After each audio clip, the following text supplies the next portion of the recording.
Today on the show, I'm joined by Logan Marsh. Logan is a tech-forward talent leader with over 17 years of experience, scaling recruiting functions across industries from SaaS, fintech, e-commerce, public sector. It's also incredibly important right now as a TA leader or just general practitioner to be very astute at data. So understanding how to use data to influence your clients. If a company has a team of recruiters, recruiter works 10 recs a quarter, and they've started using AI, and all of a sudden, that recruiter can work 15 recs a quarter. When you think about the headcount planning for the following year, you've just eliminated the need for one additional headcount. Did AI replace that recruiter? I think it's not as simple as the headlines that you read online or companies that have a vested interest in branding their tool as AI forward and you'll save time and money and you can get rid of your staff. Like, it's not quite that simple.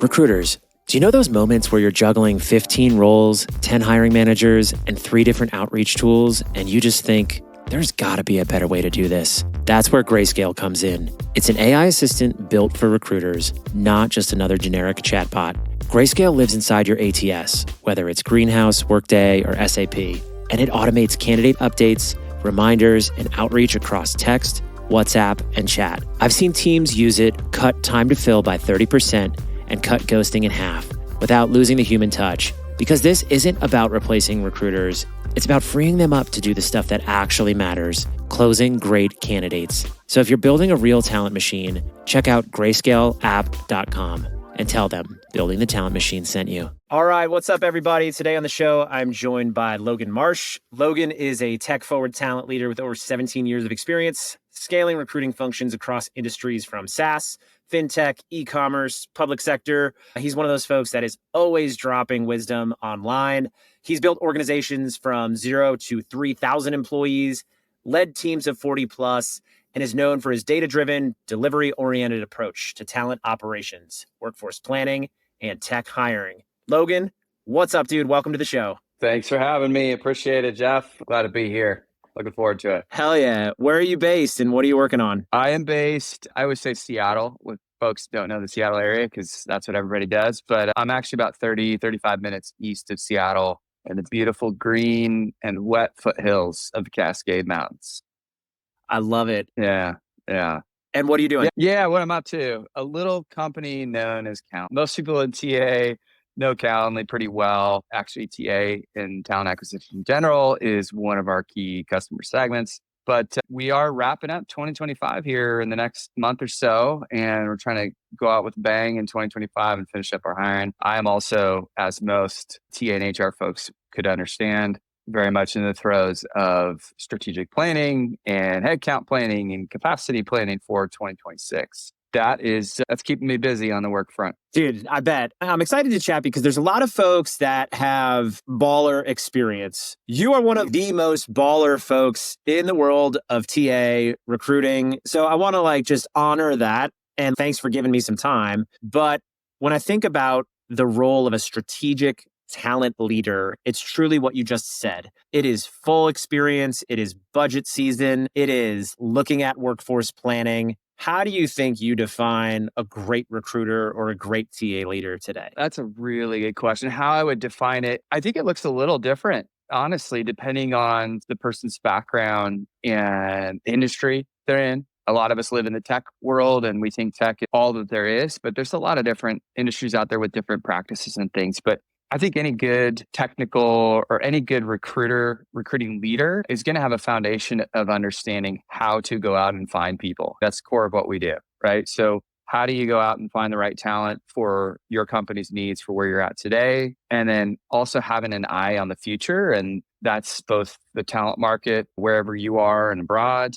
But it's also incredibly important right now as a TA leader or just general practitioner to be very astute at data. So understanding how to use data to influence your clients, how to make decisions based off of that data. As I mentioned earlier, capacity planning and headcount planning and strategic planning is all based largely around data. So if you're a recruiter and you want to go into leadership, I would say those are a couple areas where I would definitely double down and spend some time learning from your leadership or mentors, but also just as a leader and having a think tank in the industry where you could bounce ideas and learn from them as well, I think is pretty critical. Totally. We're 4 minutes in. I'm already going to ask you a question about AI.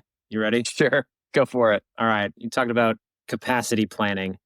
If a company has a team of recruiters, recruiter works 10 recs a quarter and they've started using AI, and all of a sudden that recruiter can work 15 recs a quarter. When you think about the headcount planning for the following year, you've just eliminated the need for one additional headcount. Did AI replace that recruiter? It could, I guess, if I'm just being super honest, it could. It depends on the role, the environment of the company, of the team, the structure. There's a lot of things that go into it. It's not as black and white and cut and dry as here, implement it today, and then tomorrow you can cut out recs, you can cut out people. That's not quite how it works. But as I look at capacity planning for my own teams, I'm always looking at how do I get the most out of my team from a delivery perspective? And then what else do they bring to the table? Projects, process, talent advisor stuff. So those are the things that AI can't really automate away. But when you look at just pure delivery, there are things that you can do to create efficiencies where you could maybe have less recruiters and have the same or more output. And there's lots of tools out there. You and I were talking about BrightHire earlier and the Zoom acquisition. There's definitely efficiencies to be gained with interviewing and using BrightHire tools like it. There's sourcing tools. There's AI agents now. A lot of companies, I would say higher volume companies, are actually instituting AI agents alongside of their actual human recruiters to do some recruiting and front of funnel type stuff with them. So there's efficiencies to be gained, but I also think it's not as simple as the headlines that you read online or companies that have a vested interest in branding their tool as AI forward, and you'll save time and money and you can get rid of your staff. Like, it's not quite that simple. Yeah, I think you're right. And there's a lot of different AI being used. The agentic agents are interesting. There's a lot of use cases for different areas of the funnel where you can deploy an agent. And I'm actually seeing less resistance at top of funnel for using an agent for even those first round screens. I think a lot of the times if you're one of the top 20 people in a rec, you might get an interview with a recruiter.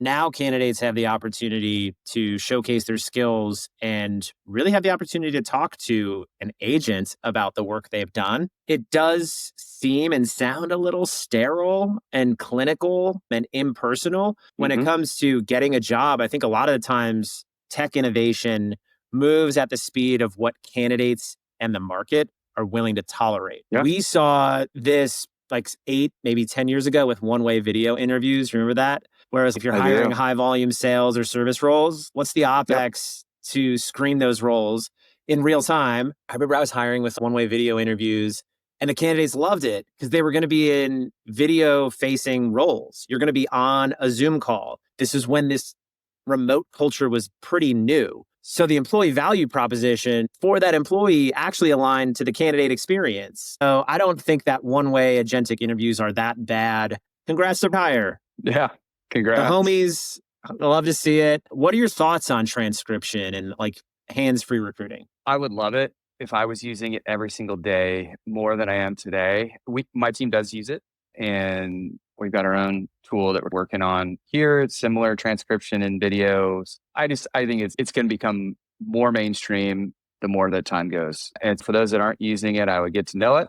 And for those that are using it, all I'm hearing is it's game changer. I don't have to type or take notes during my interviews. I can have more of a conversation during an interview and less thinking about, did I capture everything that they just told me?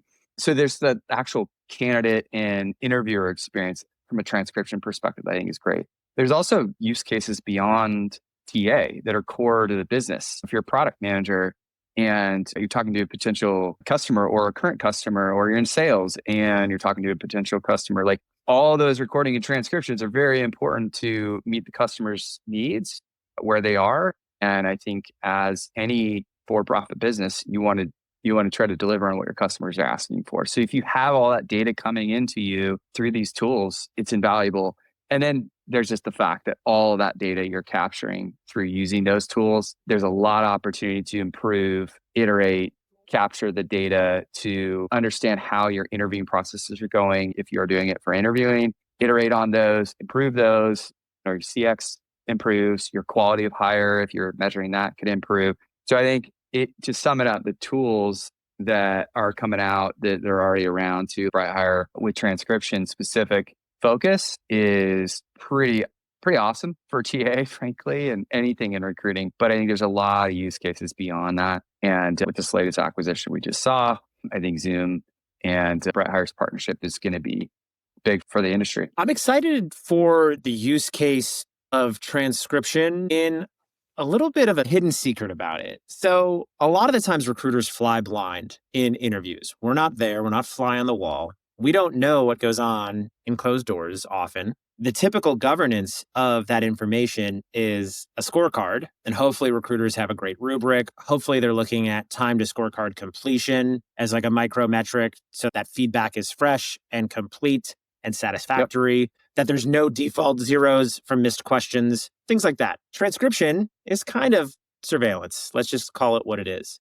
That's a good thing. Surveillance is great because now recruiters can have a little bit more credibility when they're having those strategic conversations. You talk a little bit about the evolution of the role to strategic advisor. I think it starts with information, and transcription allows us to do that. Right now, the messaging is like hands-free recruiting, but the real proof of the use case is how can we be more effective? How can TA be more strategic through the full funnel of the hire? So that's how I think about it. Yeah, I mean, I've got use cases for my own team right now where we're building rubrics and we're instituting technical assessments and design rubrics and structure and all of that. But I think the transcription tools are going to help inform TA functions on where improvements need to be made through the data that's captured there. You mentioned the debriefs, and I would also say pre-brief meetings prior to the loop even starting, having those transcribed. It's a look in the mirror for everybody to say, how are we doing? Where can we improve? And where are we excelling? And then you use that for enablement down the line to, again, as I mentioned, continually iterate and improve on your processes, which ultimately every company wants to make the right hire and the best hire. And if you have that data and you can look back on it with videos and all of the transcriptions, then you're only going to be better able to iterate faster, which in this world is pretty important. You talked about the business impact of recruiting, and it makes me think of, okay, how do we communicate the value to the exec team, to the hiring managers we're serving? I think one of the ways AI will help is deliver more signal at the top of funnels. If it used to take 20 first-round screens, if we're doing more deep research and we have better outreach and response rates, maybe recruiters aren't spending double the amount of time that they actually need to get to the right number of candidates to serve up. And what we can do with that time is have those meetings where it's a really strong intake, it's a great debrief, but also let's have hiring retrospectives. I think that's a critical piece of the TA ops layer where are we talking about what worked and what didn't? How are we actioning the feedback? How are we socializing the data that we've received from candidates and hiring managers? I think that's the use case where it's, okay, hiring manager, we're not going to spend 10 hours interviewing. We're going to spend 5 hours interviewing, and we're going to spend 90 minutes meeting so that we stay aligned, and that accelerates the relationship so you can generate a talent machine. Yeah.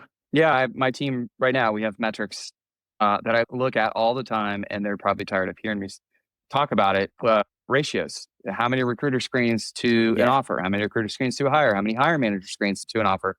All that metrics is both looks back on how much time are we spending at any given stage, and then what are the pass-through rates? What's the quality of the talent coming through the pipeline? So again, having all that be recorded, transcribed, you can look back on it. It's only gonna be help, but I think that there's still ways to go in terms of the trust and the adoption piece. I know that there's folks on my team that don't love to use transcription to be recorded, to have recruiter screens. Like they feel a little bit like big brother's watching, but on the data side and like the possibilities, the more they get comfortable with it, the better the results will be as far as like the outcomes and our efficiencies that can be gained from it. How do you think about those efficiencies and reverse engineering the funnel as a leader for capacity planning as you build a recruiting team? The efficiencies, when I think about capacity planning, it's not just about the end result. It's about how can we get there faster and with less touch points, right? Sticking on the transcription piece. If we're using transcription tools and we're looking back at the data and saying, hey, we're hearing from candidates that we're asking the same question over and over again, well, how can we split that up so that there's less interviewers asking different questions, getting more pointed with the information they're looking for, then it's less touch points. And reverse engineering how many screens it's taking to get to an offer. I don't just take, I'm working on this right now. I don't take the screen, let's say our recruiter screen to offer is 15-1, which is too high in my opinion. But let's say that's what it is for an average role. I don't just take 15-1 and then overlay it for next year and say, okay, 15-1 is what we did last year. So that's what we're going to do this year. And if based off of that, we need to make 200 hires, we got to do, let's say, 2,000 recruiter screens to get there. I'm not just going to take that number and assume that's the best that we can do. I'm always trying to iterate on those processes and like the tooling that we have and the different ways that recruiters are going out and finding the talent. So that number can go down to, let's say, 10-1 or 9-1, but the output, the delivery is still the same or higher, because that is metrics that shows you're being more efficient with your time, with your search, with all of that. And then if I can achieve 6 candidates less on the recruiter screen stage to 1 hire, then I can do a whole lot more hiring with the same team or even less. And that's how you think about your capacity plan. It's not just the delivery piece and how many recruiters you have and what's their end delivery goal. It's each stage, where can we make iterative improvements that improves the overall time to fill, candidates you have to talk to, touch points that you have to have, all those things. So as I'm doing right now with my own team's headcount and capacity planning, like I'm looking at all of those things and where can we make efficiency gains. And frankly, a lot of it isn't on the business facing side. It's internal. It's looking at our processes as they are today. It's looking at our tools and our systems and how is the whole ecosystem working and where can we make efficiencies to improve those output metrics. So it's a constant sort of iterate, build. It's never just set it and forget it like an infomercial. I like that you mentioned time to fill. I think time to fill has gotten a lot of shade in recent years. I think people want to index on quality. How do you balance speed with quality when it comes to one of the most important metrics that we have, which is something we can control, which is time? Yep. Yeah. So time to fill, I think it's just been overused and overstated as a goal. And that's why people are shying away from it now. So there's so many different things that go into time to fill. I will also say quality of hire is a really tough one to measure and requires a whole lot of internal, like strong operational processes and systems and analytics. And so, those that are shady with time to fill, quality of hire is equally as hard to look at and say, how are we doing? However, as a recruiter and as a leader, I'm always looking at, I want quality. The output has to be high quality, and that doesn't necessarily mean more up funnel. And so when I look at time to fill as one of my team's core metrics, which it is, I'm looking at what are the industry benchmarks and what can we do internally with our processes and the talent that we need to go hire. And then I build out backwards forward metrics on that. We're looking at around 40 days time to fill is our goal. I think we're like 40, 41 right now. So pretty good when it's all said and done. But the reason why that metric is, I think, so important is not the metric itself. It's what vindicates whether your team is in sync with the business and what they're looking for. It indicates whether the roles that you're getting, when you get them, you have the right information up front and that you're not switching up the skill set or the approach in the middle of the process, which obviously slows you down. It indicates upstream where there might be struggles in certain stages, and all of that flows into the time to fill. So time to fill is the output metric. There's a lot of inputs that go into getting there. And so if you're looking at a trend line and you're seeing your time to fill go up, you should probably start looking backwards at the funnel and see, okay, where's the issues? Are we on the same page with our business? Are we getting what we need when we need it? Are we adding too many steps in the process? Are we screening too many candidates on the front end? And are they dropping off at hire manager face to face? All of that data, as we were talking about, is going to flow right into time to fill. And so time to fill is more like a symptom of the underlying cause and issue. And you can track it on the trend. And if it's going down, that's great. If it's going up, That's probably an issue upstream that you need to look at. So it's a health metric is the way I look at it. And then the quality of hire piece, that's harder because it's a look back, right? You got to get the person on board. You got to make sure you've got a good onboarding process, that they've got the training they need, that their team is cohesive, and that they've got the tools they need to do their job.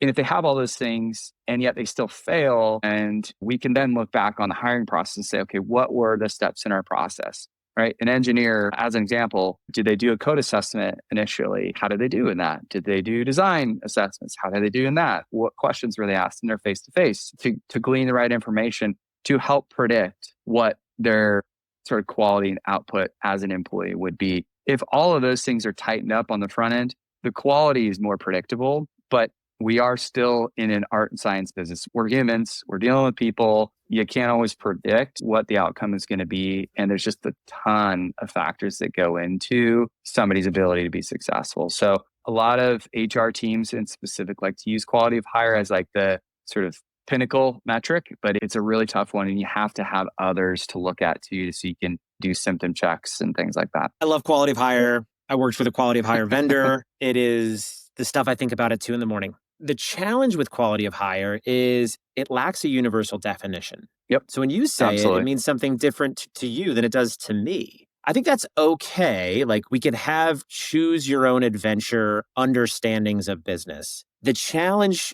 with quality of hire I see is twofold. It lacks a universal definition.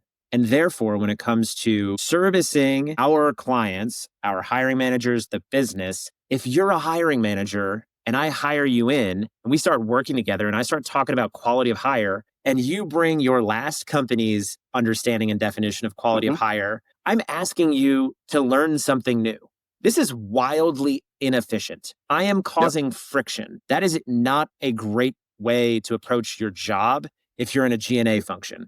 We want to be smooth operators. So that's one piece. The other piece of quality of hire is we don't really know what it means. Is it an ops tool? Is it a metric? Is it more of a business philosophy? So I think until we get a universal definition, we should just stop saying it altogether. It just lumps into one of those phrases to me that is like best practice or best in class. Yep. It's corporate speak that doesn't mean anything. The question I have, is there any other business group that talks so loudly about a top line metric that does not have a universal definition? I don't know. You'd have to ask a product or an engineering team or a sales team that question. But that's why I tend to shy away from loudly advocating for a quality of hire metric, because it just, to your point, there's a lot of different definitions. There's a lot of different meanings depending on the company, the organization. And I think that can be a little dangerous and a slippery slope because you can tweak it and make it what you want it to be to serve an end goal. And that's not the point of an output metric. Data is data. It is what it is, right? It's not meant to be self-serving. And if you don't have good, tight definitions of it, like quality of hire as an instance, you can't necessarily trust it. So there's that. And then I look at quality of hire and I think recruiting, like so many other metrics, ends up taking the brunt of when things aren't going well in an organization. We're not hiring fast enough.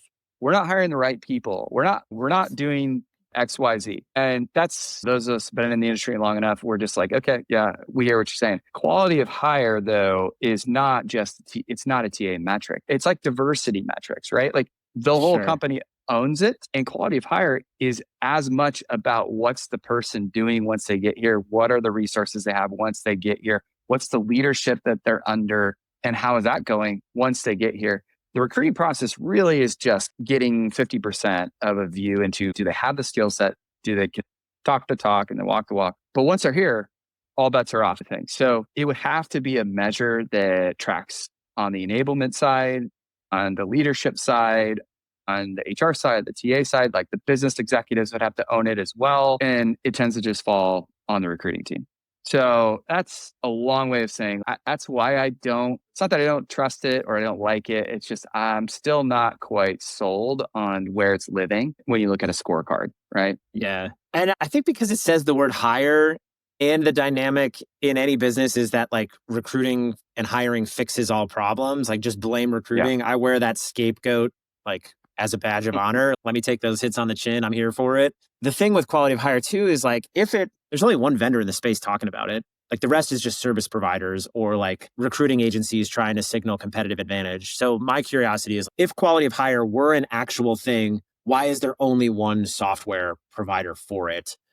Because I also believe in recruiter accountability. Like when it comes to the SLA to the business, where does the buck stop? I think like recruiters, a good recruiter, even the best of them, they're going to have folks that churn 30, 60, 90 days in. That's okay. Sometimes you get a miss. What do you think that time boxing should be for recruiting accountability for an unsuccessful hire? Yeah, that's a good question. We have metrics, and I've seen this in multiple organizations, so it's not unique to Calendar. We have metrics that are more tracked by the HR team, but of attrition within the first year of service. That is an indicator of like potential cultural issues. But then we really flag people that left 6 months or less. And nobody is pointing fingers at TA and say, what happened here? But we can do a retrospective and look back on scorecards and look back at the process and look back on how did the person do there? Was there any flags that we saw that would have indicated potential poor performance? And it's used really more for that retrospective at this point in time. But if a recruiter makes one hire that a person leaves based on performance in the first 2, 3, 4 months, let's say, I'm definitely, as their leader, going to ask, hey, let's look at this. What happened here? Was there anything that we saw in the process? What was the process? Let's look at the scorecards. Let's do that sort of COE or retrospective. But that happens sometimes. That's that human element where sometimes it's just not a fit. And maybe there was things that we could have saw or we did see and just overlooked in the process. And maybe there wasn't. So there's that. But if it's going to happen, if it happens 2, 3, 4 times with the same recruiter, I'm absolutely going to start to dig in with that individual. And we go back to the transcription piece. Look back at their transcriptions of their recruiter screens. Hey, what kind of questions were you asking? In what way were you positioning? What information were you gleaning from those conversations that you had? How are you positioning to the business? But at the end of the day, the recruiter is the first step in the process, and then they steward the candidate through the rest of the process. There's at least 5 or 6 more touch points that are all on the business side. So when one wins, we all win. When one loses, we all lose, right? That's the way I look at it. And if there is specific indicators that says this recruiter needs training on how to ask the right questions to get the information they need, absolutely, we'll do that. But 99% of the time, it's the process overall that is broken somewhere. And I find, frankly, that it's a combination of tools that aren't in place, like on the tech roles, the assessment tools, and then also behavioral type interviewing questions are not being asked properly or the information has not come through. That's where I go back to these transcription tools like a Bright Hire as an example and say, that's the gold, right? That's going to show you where you're missing, where the themes are, or where the gaps are in your process, in your questions. And, we all own it when it's early attrition and it's performance based. But I also think I see a lot of times it's just, this wasn't a good culture fit. And that's always interesting to me because I'm like, what does that mean? How did you know that in the first 90 days it's not a good culture fit? And how do we improve the questions that we ask to suss that out? Is this a good culture fit? Because it's not just about functional skills. That's the easy part to pull out from somebody. The hard part is, how are they going to fit in this team, in this organization, in this company? And are they going to be successful in operating within it? You've led teams of managers and managers of managers. What do you wish more senior recruiters understood before they step into their first leadership role? Yeah, I think the biggest thing is, and I learned this in my first leadership role at Amazon back in 2013. I went from an IC to a manager overseeing the same businesses, and I had to go hire my own team. And that was a crazy experience. Having to hire a team of 10 and recruit engineers and support people all at the same time in the same business. And by the way, shifting my focus to be a leader. The thing that I struggled with the most and had to lean on my mentors for was, once I spent time to find the right people to take over, I got to then get them on board, train them up, and let them do what I hired them to do. It's not about me being the hero. I'm not the one that needs to do the work directly anymore as it comes to recruiting and opening recs and working directly with hiring managers.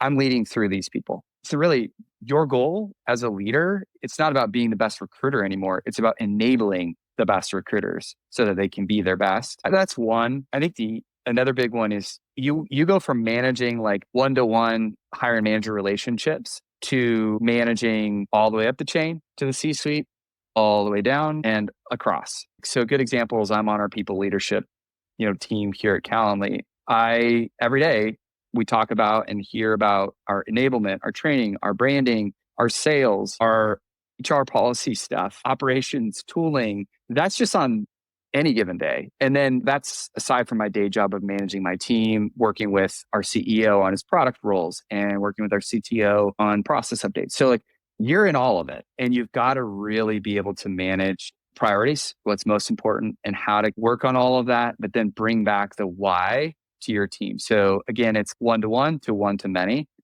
And I mentioned this just a second ago, but context switching is an everyday thing. You have to be able to think on your feet and go from one call to the next call to the next call to the next and talk about 4 different topics that maybe or maybe not interrelated and be on point, in the know, be ready to add value to that conversation. And then it's constant following up, the feedback loop as well. And then I would say the other piece is data. I'm a glorified data geek, if you will, as a leader. And it's partly because I'm just interested in the data and I just always have been, but it's also out of necessity. If I don't understand the inputs and outputs of how TA works, how am I supposed to teach my business leaders what I need from them, when I need it, and then how they give me impacts ultimately what my team can deliver for them. There's that, again, that loop. And so you really got to understand all the data. You got to understand where to find it, how to use it, what it's telling you, and how to make quick adjustments based off of that. A lot of my team, I feel like my team now actually understands pretty well how tough my job is and like what I'm doing to help them ultimately. But there's been times in my career where like I know my people are like, what does Logan do exactly? Does he just sit in meetings all day? And it's let me show you some of the things. And I actually really get a lot of energy out of teaching my team the different things that they may not see on a daily basis. But it's also partly just to help educate them on TA is so much more than that transactional, let me fill your rec for you. It's 95% of it's under the hood. And you got to be able to tell the story. So if you can't do that, and if you can't deal with tough conversations and tough personnel issues as well, maybe being an IC is the right path, but it's not a job for the faint of heart, I would say. How are you using dashboards to tell that story? And what types of storytelling are you doing with the insights you're gleaning from the data that you're rolling up your sleeves on? Yeah, everything from educating my team on those ratios that we were talking about earlier. Hey, team, our recruiter screen to offer is 15-1. We need to be at 10-1. If it's at 10-1 and we shave 5 screens off of that and you do 30 minutes a screen or 45 minutes a screen, you're saving multiple hours a week, right? That's a very sort of tactical, low level storytelling on like why data is important, where to go find it, how to use it, how to look at it. And then I teach them on how to build a deck and share out with their direct hiring managers or their leadership team on here's the executive summary of how we're doing and here's the pace and the run rates and attainments and all of that stuff. So that's like internal to my own team and educating. And then on the business side, myself and leaders that report to me every month, and sometimes more frequently, we present out all of our TA metrics, like health metrics, time to fill, offer accept rates, total hires, run rates, ratios, throughputs, stuff like that, dropout rates, so that we can help show them how we're doing based on what we need to do, when we need to do it, and the time frame we need to do it, and then make adjustments on the fly. I think that is one area where I've come into multiple organizations and seen not there. There's no touch point for all the partner groups to a business leader and directly with that business leader on metrics, the health metrics for their business. And when the leader doesn't know what's going on, they assume the worst. And so you've got to build in touch points, whether it's MBRs, QBRs, whatever the BR is, you have to have the business reviews and you have to understand the data and bring what's necessary to the table. And then the last piece is what I'm working on right now, which is educating your business with a capacity planning model for your team that overlays their strategic plan and their headcount plan so that you can show them that what they're deciding and what they need to deliver on their roadmap and when they need to deliver it, how that impacts the TA capacity So if you add in a new project in Q2 and you got to hire 50 people that weren't in the plan originally, what would that do to the hiring? If you want to front load all your hiring or backload all your hiring, what would that do to capacity and our ability to deliver? If you wanted to enter a new geography, a new country, what would that do to the capacity and vice versa? So you could help the business avoid pitfalls. So all the way down to tactical level with your own team, and then all the way up to the most strategic company level planning is where the metrics and the data is super, super important. Logan, you've led recruiting at companies like Calendly, Okta, DocuSign, Stripe, Microsoft, Amazon, some of the